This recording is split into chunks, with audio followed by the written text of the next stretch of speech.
Good morning dear student. इस online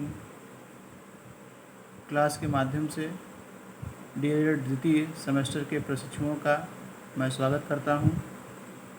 आज का हमारा विषय है पृथ्वी की आंतरिक संरचना, स्ट्रक्चर ऑफ द इंटीरियर अर्थ। पृथ्वी की आंतरिक संरचना के जानने के 3 प्रमुख स्रोत हैं।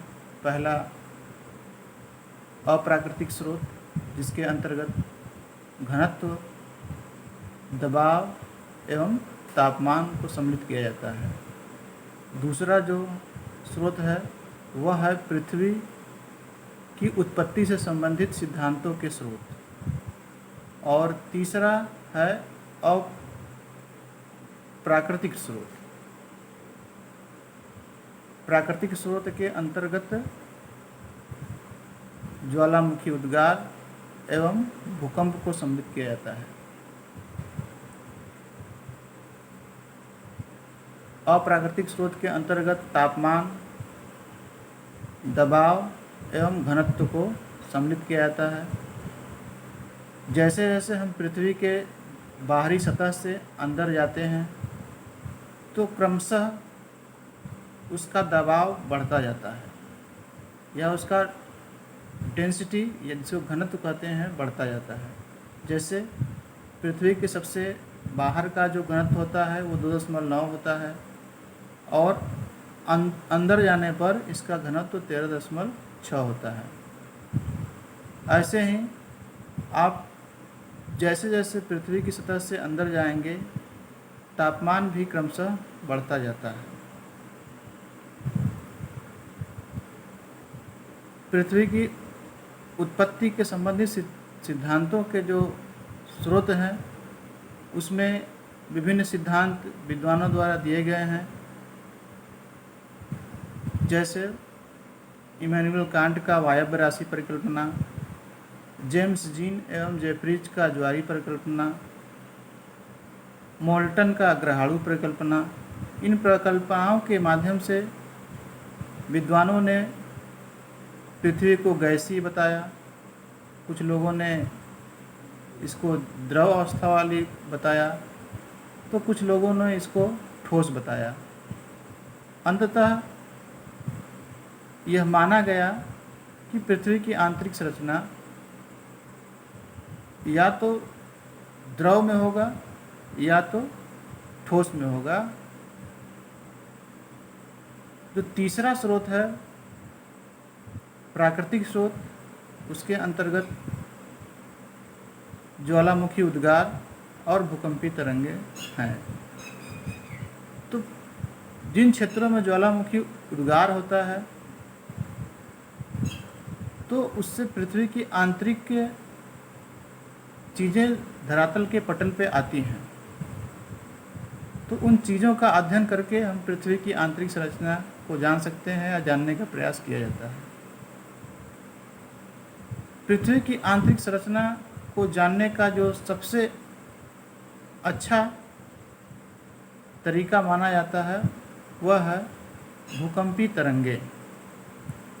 इन भूकंपीय तरंगों के माध्यम से हम पृथ्वी की आंतरिक संरचना के बारे में महत्वपूर्ण जानकारियाँ इकट्ठा करते हैं। इन तरंगों को 3 भागों में बांटा गया है। पहला है प्राथमिक तरंगे, या पी तरंगे भी कहा जाता है। इन तरंगों का स्वभाव ध्वनि तरंगों के समान होता है। जैसे ध्वनि तरंगें किसी भी माध्यम से होकर गुजर जाती हैं, लेकिन ठोस माध्यम में उनकी गति सर्वाधिक होती है, जबकि द्रव एवं गैस में क्रमशः घटती जाती है। इसी प्रकार से पी भूकंपीय तरंगें की भी गति ठोस में सबसे अधिक, द्रव में उससे कम और गैस में सबसे कम होती है। दूसरी जो तरंगे हैं उन्हें यश तरंगे या द्वितीयक तरंगे या गौड़ तरंगे के रूप में भी जाना जाता है। इन तरंगों का एक सबसे महत्वपूर्ण स्वभाव यह है कि ये तरंगे द्रव माध्यम से होकर नहीं गुजर पाती हैं। चूँकि पृथ्वी के अंदर पी तरंगें नहीं पहुंच पाती हैं, यस तरंगें नहीं पहुंच पाती हैं, तो ऐसा एक अनुमान लगाया जाता है कि पृथ्वी के का जो अंतरतम भाग है वह द्रव अवस्था में है। इस विषय में भी विद्वानों का बहुत मतभेद है। कुछ लोग मानते हैं कि पृथ्वी का कोर जो है द्रव नहीं हो सकता है, तो कुछ लोग ठोस मानते हैं। तो कुछ लोग ये मानते हैं कि ये प्लास्टिक जैसा है, न ठोस है न द्रव है, बल्कि दोनों का मिला जुला रूप है।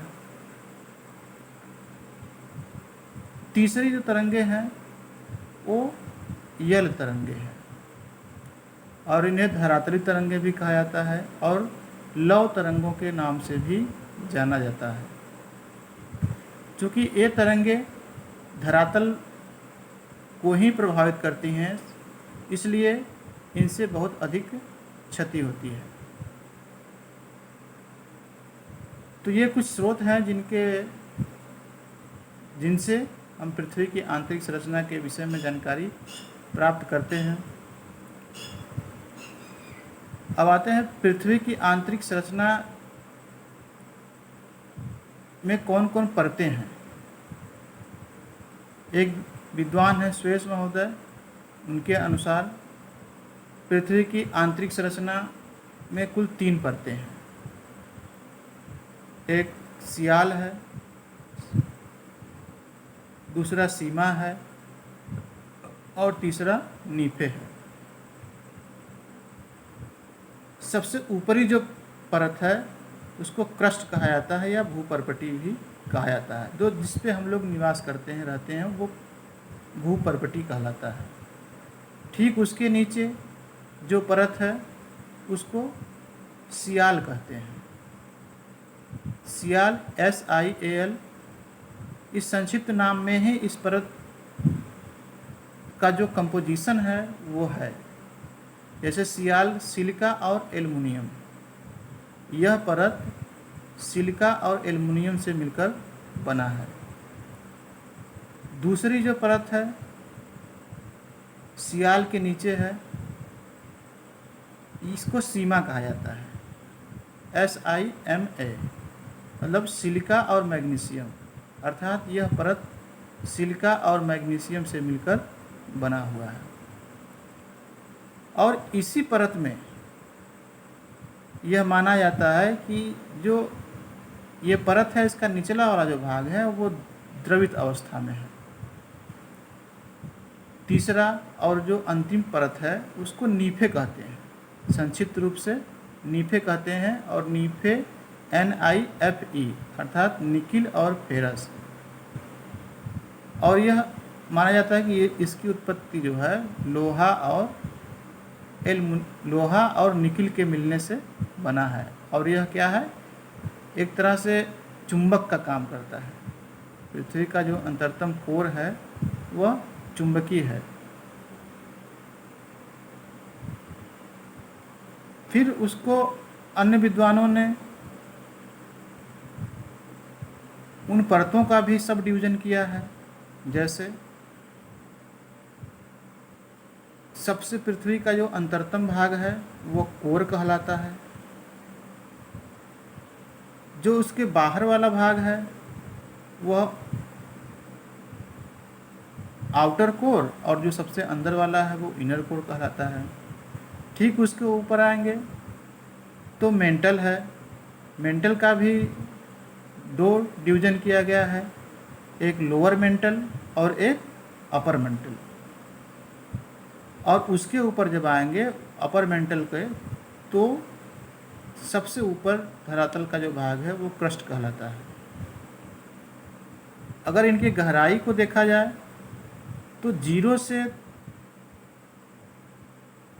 30 किलोमीटर की गहराई को हम लोग क्रस्ट की संज्ञा देते हैं। और उसके बाद 200 किलोमीटर से 700 किलोमीटर को अपर मेंटल कहते हैं। और 700 किलोमीटर से 2900 किलोमीटर की गहराई तक को लोअर मेंटल कहते हैं, और 2900 किलोमीटर से 5150 किलोमीटर की गहराई को हम आउटर कोर कहते हैं, और 5150 किलोमीटर से लेकर 6371 किलोमीटर की गहराई को हम इनर कोर कहते हैं। अब ये जो परतों का विभाजन किया गया है, इन परतों में भी भूकंपीय तरंगें समान रूप से गतिमान नहीं होती हैं।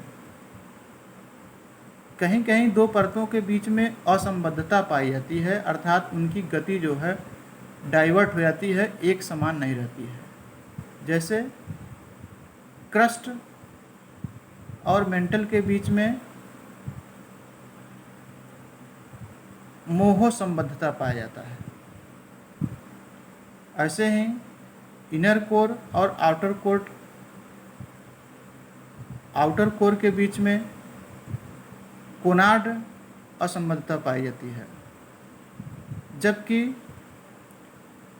लोअर मेंटल एवं अपर मेंटल के बीच में रेपेती असंबद्धता पाई जाती है। तो इन असंबद्धता के माध्यम से या इन असंबद्धता पर भूकंपीय तरंगें विचलित हो जाती हैं, उनके गति में परिवर्तन हो जाता है।